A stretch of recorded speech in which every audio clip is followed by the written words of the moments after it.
Not everyone that saith to me, Lord, Lord, shall enter into the kingdom of heaven, but he that doth the will of my Father who is in heaven, he shall enter into the kingdom of heaven. Many will say to me in that day, Lord, Lord, have we not prophesied in thy name, and cast out devils in thy name, and done many miracles in thy name? And then will I prophesy unto them, I never knew you. Depart from me, you that work iniquity. In the name of the Father and the Son and the Holy Spirit. All right, Ben. So today we're going to talk about church as a social club. This is a ministry-based episode as opposed to a normal tech or entertainment-based episode. Um, the two of us worked in parish ministry. You currently work there. I used to work there, although I still, am involved with parish life where I'm at currently. So church as a social club is a phenomenon I think we both kind of recognized on our own and told each other about, and we're like, oh, great, you've also noticed this. Um, So we're going to go into this problem, I guess is the word I would say. This problem with current uh, parishioner motivation. I would say motivation and just like disposition towards the church. Um, so before we kind of get into what we mean by church as a social club, let's start off with like what's the purpose of church? What's the purpose of the church? You asking me or you? Yeah, man, I think you can put your opinions into this, you know. Well, I think so. To zoom out, right? Like the church, the Catholic Church, it's founded by Jesus Christ, and was given an authority structure from day one, which obviously like our understanding of that developed, but it exists to proclaim the gospel and to provide the sacraments. Um, and so, like an individual parish church um, in the parochial model is a way to like have a priest and the sacraments and the gospel available to you in your local community. And so I think when I think of like what the purpose of that is, it's just the place where we go to worship and to have the gospel proclaimed to us and to receive the sacraments in the form of like the worship of the mass, but then other things as well. So that's how I would identify the purpose of church. Yeah, I think I would agree with a lot of that. The big thing, the big word that I was hoping you would say that you did say was worship. And I think that's very important. I mean, it's very important, honestly, in any religion that the idea of there's some sort of worship going on. But I have to pull Catholicism and Judaism sort of to the forefront of this idea of worship because I think we have forgotten. I think we forgot what worship is. If I'm being quite honest with you, Benjamin. Um, Worship requires sacrifice. This has been like this has been something significant in the church's history when it explains what worship is, especially worship of God. It requires a sacrifice and requires some sort of like petitioning. Like you're doing it for something. Um, and when I think of worship as sacrifice, um, you know, we have rules, we have guidelines for how to do that. Obviously the church has prescribed for the past 2,000 years a way of doing that. We call it liturgy, specifically the Mass. When it comes to this, there's also like adoration is also technically liturgical in its function, but uh, yeah, there's a lot of rules and prescriptions about how to properly do this. And so I think the purpose of the church is to help us worship properly. And that's the core function of it, is to gather as a community to worship. And everything else is sort of accidental to that. It's just, oh, well, we're already all here worshiping.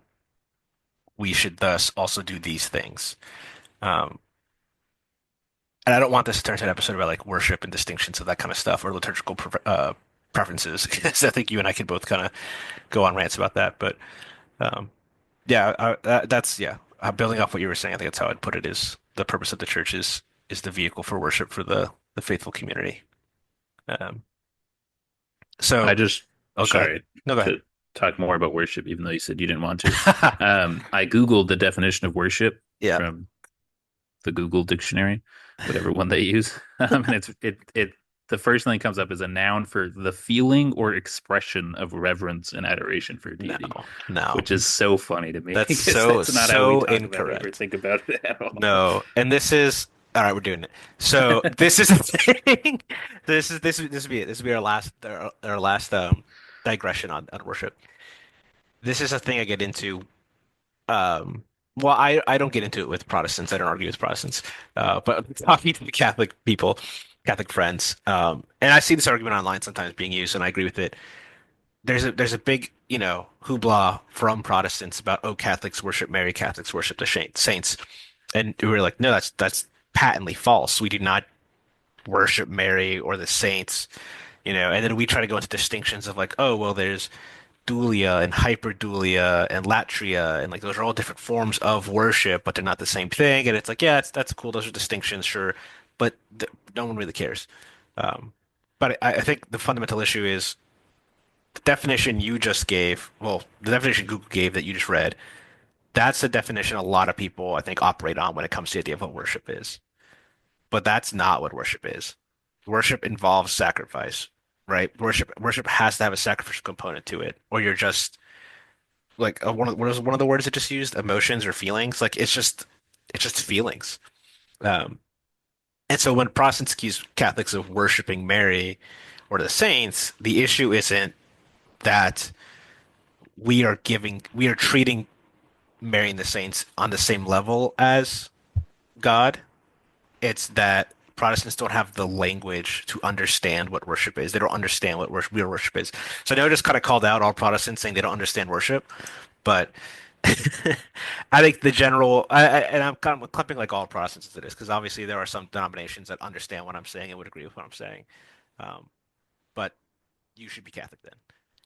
So, but that's like, yeah, a big component of worship is sacrifice, and like the common understanding of worship nowadays does not relate to sacrifice at all. And this even exists in some Catholic circles. It became very big. This idea of, oh, we need to deprioritize the idea of the mass as a sacrifice and make it more of a community meal. This was big. This was big in the 60s and 70s. And it's just not true. It's just wrong. So anyway, that's our digression on worship, unless you have anything else. Well, I think, and maybe we can talk more about this in a bit, but I think that sort of disconnect on what worship should look like in a Catholic community, like I think that disconnect could lead to disconnect of what the community looks like, Mhm. which could lead to like some people treating it as more of a social club. Because like if you're thinking of the mass, like it is a community meal in some sense, but like if that's sort of the primary way you look at what happens at mass, it's going to change the way you look at what happens outside of mass in that same community. And so yeah, I think it does kind of affect that perspective still, because then you're looking at it as something maybe that's not oriented purely towards God, um, but almost as like God is a piece of this, but not um, we're not directional towards God. Mhm. Yeah, no, that's good. That's really good. Yeah, and that liturgy informs our worship, you know. And so when you have God, all right, I'm just gonna say when you have God no longer the center of the liturgy, through various changes in liturgical form, uh, yeah, that informs the community that's gathered there of the priority of the church. And right now, it does seem like the priority of the church for a lot of people is just being there with your friends or being there for the community or being there for it's a priest that you like or the priest that gives good homilies or this or that. And it's not, I don't want to give a blanket condemnation of all parishioners and say like, oh, the reason why everyone goes is for every reason other than God, which is, that's not true. That's not true. Um, but there is, again, this is from our personal observations, our anecdotal observations of our jobs working at a parish, that is the case for some people. Um, and I would say it's the case for an older generation, um, as opposed to the younger generations that attend church, but it is the case. And yeah, it's hard sometimes to see their approach to the church is anything other than the social club. Um, but yes, but there is a need for community, right? The faithful should have a community. They should be in a community. So this isn't to say that it's bad to have a community or have friendships with people that are, your fellow parishioners. Um, but it is to say, like, where are our priorities? Where do the priorities lie?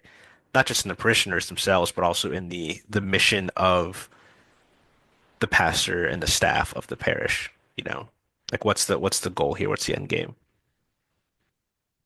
Yeah, so to take that first, I guess, the end game is to build a community that's oriented towards God. Hmm. Um, and recognizing like what makes like a parochial church community better fit for that than like a fraternal society is that like we have the sacraments and like the clergy at our disposal inside the church community. And so obviously that's the perfect place to build a community that's oriented towards God. Um, and so I think that can look there's a lot we could say about what a community that should be oriented towards God looks like. Um, but ideally it's sort of revolves around the mission of the church, like to evangelize and provide the sacraments. And it orients itself towards that. So like yeah, building disciples, obviously like baptizing and like growing the faith, but then also like building each other up in the same way. So I want to take a second now to define what I mean by church as social club. And then if you agree or disagree with me, obviously you give your own definition. I mean, yeah, even if you agree with me, you could still reword it in your own words. Um, because yeah, I want there to be like a clear understanding of what I mean by this, at least. Um, so when I say church as social club, what I mean is the motivation to do things at the parish level, the motivation to do things at the community level for the parish is the social function of it. Um, So, not that I can read hearts, or minds, or know the true intentions of anybody and everybody, but Christ says, "You'll know a tree by the fruit it bears," right? So we are capable of understanding things typically by the fruit of the action, because we don't know the heart of the tree, right? So, and not to condemn people for doing the thing, because the work that's being done is good work, but there was a strong sense of, okay, here are my friends.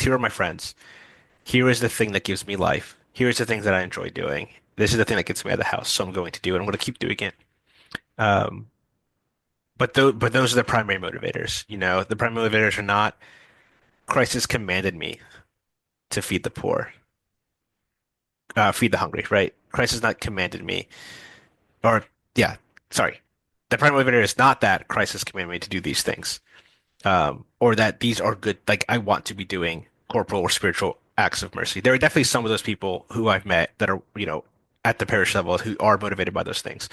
Again, that's like this is not supposed to be a blanket. Everyone is like this, but rather like this is a potential thing that could occur, and we have witness has occurred to some degree. Um, and so the motivation to do the things is not the properly the heart is not oriented correctly in that regard towards why they do these things, which are good things, but again where's the intention behind it? How can we get this to be an act of sacrifice for them, which in turn, is an act of worship from the parishioners? How do we make the life of the parish sacrificial? How do we make the community a community of like worship? Again, knowing worship means sacrifice, or that sacrifice is a component of worship, and it's not just good vibes like Google wants us to say, like think. Um, so when I say like church is a social club, what I mean is it's like, oh, this is my friend group. My friend groups and I meet here. This is why we do things. We're in charge of all these different functions of the church. Yes, they are good functions. Yes, the work is good, but the heart is not quite oriented towards God in these things. Um, so this is not a condemnation by any means, but rather just, yeah, how do we close that gap between doing the work and getting the orientation and motivation to be solely focused on God, you know? Um, that's yeah, that's sort of my unrefined take. Maybe it's slightly refined. I've been thinking about it for a while. Um, but Well, you, yeah, it's funny. So like we were supposed to record this episode a week ago, and we had to reschedule. Um, and it was like a day or two after the day we were supposed to record it. I was talking to my boss, our pastor, up at the parish here, about just like a few different things that had come up yep, over the weekend, and we were like back and forth on like what was causing the issues. And he goes, "It's because they treat the church like a social club." And I was like, yeah, "Nope." Like yes, literally what we were supposed to record. So like it gave me a few more things to think about this week. yep, Um, but I think the big thing that I've landed on it's for something of a cause for this is like 50 years ago, a lot of these people that are kind of older that are in our church now, like they grew up in a cultural Catholicism. hmm And as people like fell away from the faith and stopped going to church, like there were some people that kept going to church, but not for God, but for the culture. yep, Um, and then there's a lot of people that kept going to church for both like God and for like the culture, like the community. So like I don't think it's wrong for that to be a reason. And I think a hmm lot of people like that's most of what it is people that have kind of joint reasons. But in that sense, like it can feel like them holding on to the faith, like in from their perspective, is just as much about holding on to some type of real life cultural community um, that they grew up with that is passing away. mm Um, I think I see the same thing with like you have a lot of like if you just encountering families where like the parents are Catholic and the children fall away, a lot of the children are still like super family oriented. hmm Um, that they just don't practice the faith. And like the family oriented thing, I think is a lot of times a result of their Catholic upbringing. Like this hmm is a Catholic value. It's just like family first kind of thing. Um, though like the Catholic value would probably be God first and then family. But just the thought that they're holding on to like a piece of this culture, and in some cases it becomes more important to them, the community, than God, but just because they're trying to hold on to what was handed on to them, and they're holding on to maybe a piece more so than the God piece, which I think is the issue down the line. But hmm yeah, like I think, like you were saying, like a lot of times the people that you witness that seem to fall into this trap are doing really good work, hmm which can be why it's challenging to identify, and then as it comes up, challenging to address because like these people are good people at heart and they're trying to do good work, absolutely. hmm but they're like yeah, you see that there is a sense of like, well, why are you doing this? hmm hmm That can feel unanswered, and it feels like yeah, sometimes it's just to have a community or because this is what we do. We have a club and we do these things. And Which again, I, like oh, yeah, like sorry. how do you bridge the gap? I guess is the big question because it's not about saying like you shouldn't be here thing, like that. No, That's that's not wrong answer to that question. yeah. It's like wrong on quite a few levels Yeah, because like obviously we want them to be involved in the faith and like they are. It's not that they're not like they're not Catholic. It's just right. that there can be sort of a disconnect and it's which makes it hard to bridge because yeah, because they're still in the church. And I guess the other note too to connect to that would be like a lot of times, or I would say all times that I've witnessed these things, it's with older generations. And that's just Mhm. because right now, like at least in New England, where we are, Yep. like there isn't really a cultural Catholicism, right? Like in amongst young people. So Yeah. it's just like hmm the young people that are at mass, especially on a weekday, like they're not there for any other reason but because they believe in the faith. hmm Like they don't have any social reason to be. I mean, maybe there's like some sense of like you have a community of young people that are there, but it's just yeah, like the fact that they're practicing the faith is kind of like toxic to the culture in a sense that like it makes them it is bad for social clubs in general outside of like the Catholic faith. And so I think that's why like these young people are seemingly less problematic in this sense because they're there for more so the right reasons, just because there's not really a lot of wrong reasons out there for young people to join the church because Right. yeah, it's just not existent. Yeah. No, and th yeah, a few things that you said that I really want to touch on is uh the first one is like the older generations are the ones that we usually see sort of falling into this social club trap. And that's definitely because, or at least in part because, when they were younger, when they were young adults themselves, or even like teenagers growing up in the faith, the community you hung out with was your church community because the church had everything. The church was a school. The church was regularly hosting community events. The church had obviously the sacraments and mass and all this stuff, but one, there was also more people at that time going to church, so you had a larger community.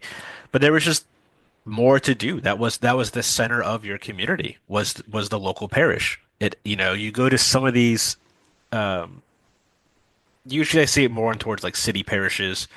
Some rural ones have this set up too, but it's like a whole campus. It's not just a church in a parking lot. It's a church, it's the rectory, it's the offices, it's the school, it's the parish hall, which is its totally separate building, which is massive. You have all this large chunk of land dedicated to hosting and serving specifically the parish community. Um, and so seeing the church as part of the social club makes total sense when you were growing up. That's literally what it was. Outside of just the church part, it was also like this is where I socialize with everyone. This was my community. And that's not the case anymore. Like you were saying this, we no longer have cultural Catholicism in the sense that the culture is Catholic. The culture is not Catholic. We live in New England, which has the densest population of Catholics in the country, yet it's probably the most atheistic part of the country outside of maybe the West Coast. Uh, and that's interesting because I don't know if it's interesting, it's sad, but in some ways it's sort of worse because it's not an unbaptized region. It's a apostate region. These aren't people who don't know Christ, or who have never heard the gospel. These are people who have heard it, know who he is, and reject him.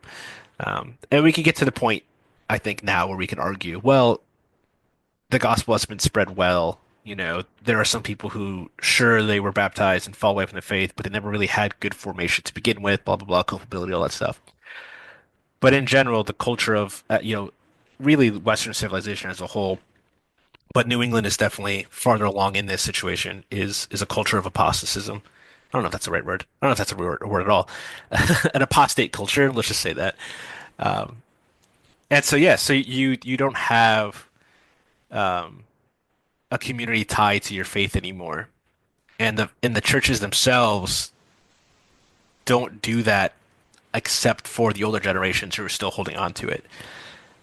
Which also kind of lends to some issues like gatekeeping, where younger people, like middle-aged people, not necessarily like young, 20-year-olds or college students or teenagers or whatever, but like are kind of gate kept out of volunteering for certain things in the church because the older generations won't let it go, because, for various reasons, what have you. But yeah, the other thing I really like that you said was if you have a young person going to mass on a weekday, there's no other motivation, 90% of the time, other than they want to go to mass on a weekday. Um, like mass is a part of their life. The sacrifice of mass is a part of their life, and they want that and desire that. That's good. And there's also plenty of older people that go to daily mass who have the same motivation. So this is not a generational thing necessarily, but you can see, or you can assume, not that we're supposed to assume, but you can assume that their motivations are maybe more tied specifically to the sacrifice of the mass as opposed to, oh, they're here for the social club aspect. Because there's really no social club aspect for young people at churches. Um, and this could maybe be a separate article or a separate podcast later on, but it is sort of tied to this idea of maybe the church isn't supposed to be social. Um, Maybe the church isn't supposed to be community based anymore, or at least for the times that are coming and the times that are here. And instead, it's supposed to be more treated as um, a mission hub, a place for the every average everyday, average parishioner to be fed and trained in missionary discipleship and evangelization, because that's where we need to go. There's no longer the ability to retreat to your parish and be content surrounded by hundreds of fellow Catholics, um, or a thousand, depending on the size of your parish. Uh, but there is absolutely a need for the lay people to go forth and to evangelize. Um, and so it's not, yeah, it's not just a matter of, okay, we shouldn't treat the church as a social club, but we should be treating the church as a hub for evangelization, basically like a missions field, hospital. I don't know. I guess hospital, right? That's a example Pope Francis gave of what the church is, right? It's like a field hospital, um, but it's for the war of souls. It's for the battle of souls and evangelization. So I guess so. We talk, we talk a lot about social clubs and like the issues and stuff with it, and so the question really is like how do you change the culture in the parish? Um, and I think one of those things is of course changing the idea of what a parish is, or like the purpose of a parish at this point. Um, what is it trying to serve? What are we trying to do with the parish model, the parochial model? Um, we can't go back to the 1940s and 50s where it was, the center of town and everyone knew everyone and the priest was popular in town and everyone was friends with them. Um, that doesn't exist anymore. The culture is actively hostile to Catholicism for various reasons. Um, and I think a big part of that, I've been reflecting on this a lot because if you watch um, older Catholic movies, and we should definitely, touch on this later in other episodes. But if you watch older Hollywood-based movies, the church was treated very respectfully. Like 40s, 50s, 60s, 70s. In a lot of movies, the church was treated very respectfully, and then it slowly started to not be treated respectfully. I think a big part of that was the sex abuse scandals that came out. Really, really did a lot of harm to the image of the church in popular culture, but also just like the moving of the culture away from a lot of the values and morality that we held as Catholics. But uh, yeah, I'm kind of rambling at this point, but yeah, Yeah, I just well, wanted to go ahead. Yeah, I have somewhere to pick up on that. So you were talking about, is the church supposed to be a community? yeah, Like the parochial church supposed to be hmm community in the future at like this point in the history of Christianity? And I think one of the things that I've been thinking about the past few weeks, I work in a parish and I work with college students as well. And this I work with college students at the same college that I went to when I was in college. So I've hmm been here for quite a while, and I've sort of witnessed the community develop for quite some time. And when I first got there, we had a Newman Center, like a church on campus, where we'd also do all the like college Catholic social events and stuff. hmm And the Newman Center closed a couple of years back. And one of the things that I've been thinking about the past few months as I've been like witnessing the community that the college students currently have, like now that I'm no longer a college student, is that it's completely different. Just the attitude of the students is completely different than it was when I was a student. Um, like the students are much less likely to participate in like every social activity that happens like hmm on a parish level, and they seem less like interested in um like service opportunities was one of the things that I was like concerned about for a minute, was that like they don't seem as interested in hmm doing like parish suppers and stuff, which when I was a student, that was something we were doing a ton of. Um, but instead, like these students are spending their times running Bible studies and yep, like hmm hanging out with secular friends and hmm bringing them to mass and things like that, yep, which was much less common when I was a student at this yeah, university. yeah, And so I think what's changing with the fact that like we don't have a physical building on campus, we just have mass at the nearby parish, and we do like have mass. We rent a room on campus to have mass once a week for Sunday mass. hmm Um, like what's changing is just the perspective of these young Catholics is no longer the church is a place where I like go and hang out with my friends and like that's the community. It's like I have a life and the church and God is the center of my life. But there are other things happening. Hmm. And my goal is to bring those things like to God. And so it Hmm. doesn't look as much like I just got to physically put myself in the building. That's the goal.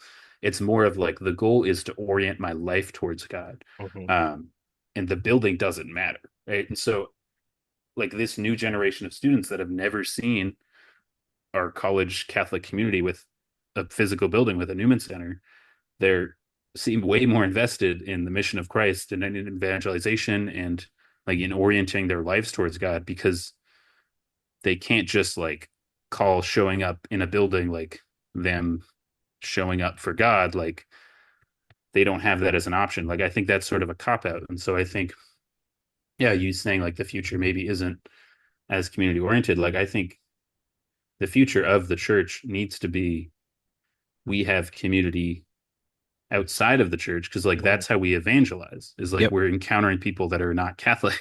um, and so if we just keep like being like closing the door and having like kind of a social club mentality of we're going to have this event and we're all going to go because we're all Catholic and we're like that's it, like we're not, like that's not how you evangelize.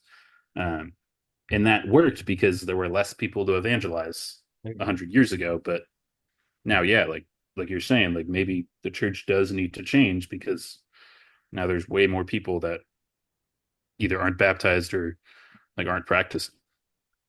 Yeah, and again, touching on the culture aspect, the culture, even just 60, 70 years ago, you could get away with not attending a religious service, but still have the values of the culture reflect, the 1500 plus years, longer than that, really, 16, 1700 plus years of Christian moral teachings guiding the culture.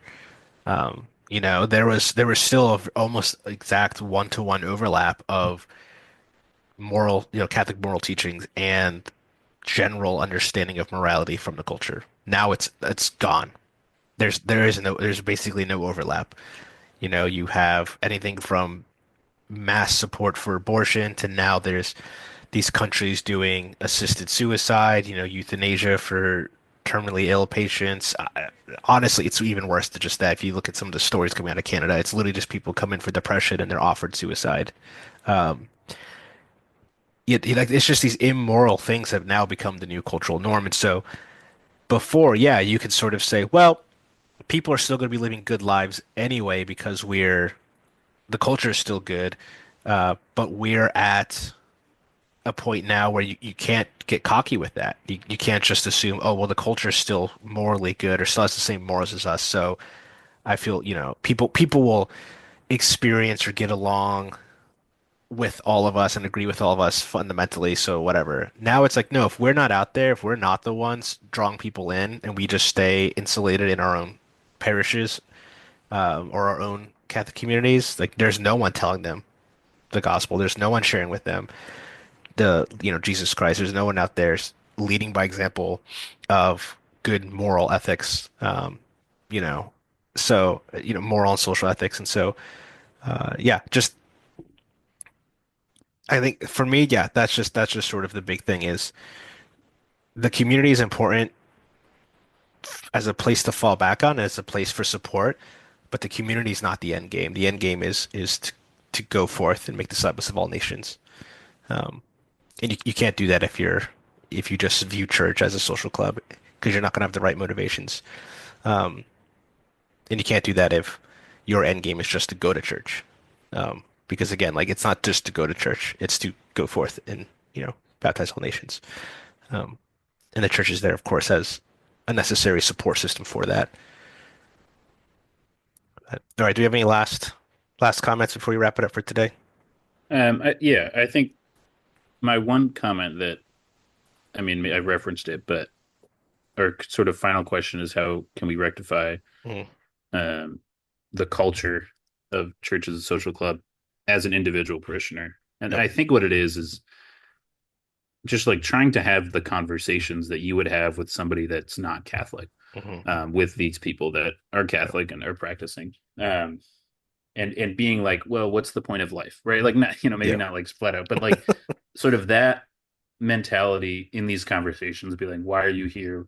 Like, what are you doing? Why do you serve? Like these questions, again, like in context and worded in a different way, I think are sort of how we address this issue, is just trying to help to redirect people. Not that like we're the solution and they're the problem, but just in the Yeah, general of idea course. that like ideally everything we're doing is oriented towards God.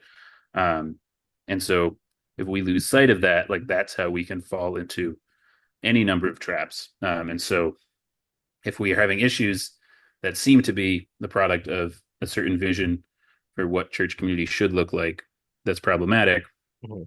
Um, just yeah, trying to redirect the vision of Christ towards, or the vision of the church towards Christ. And I think that's the solution, and it's not like a one and done type of thing. It's just building human relationships, which is what the solution is to everything, it seems, which is kind of boring and really challenging. But like that's the Yes. gospel, I guess. Yeah. That's the ultimate uh I don't know if roadblocks the right word. It's the ultimate hurdle with ministry is the realization that there's not going to be an answer you're ever going to find that you go, oh, that's the answer, and you snap your fingers, and now you're the perfect evangelist, and everyone's falling in love with Christ and God and being baptized. That doesn't exist. Um, the reality is very, very plain and very normal, and it's simply you need to go be friends with people, and you need to go show them the light of Christ inside of you, and Christ will speak to them from your witness, and they will convert or they won't convert. Um, but you got to try, you know. All right, we could talk a lot more about this. We could do a second episode later. We could even just do some articles if we want to. But if you've listened to this and you enjoyed this, give us subscribe to us on Spotify or Apple Podcasts, whichever one you're listening on, or go to our website, analogcatholic.com, which is just forwards to our Substack. You can subscribe to our Substack so you can get email notifications for any new podcast episodes or articles that we do. All right, well, I think that's it for this week. Uh, so I'm Rob. I'm Ben, And this has been analog Catholic.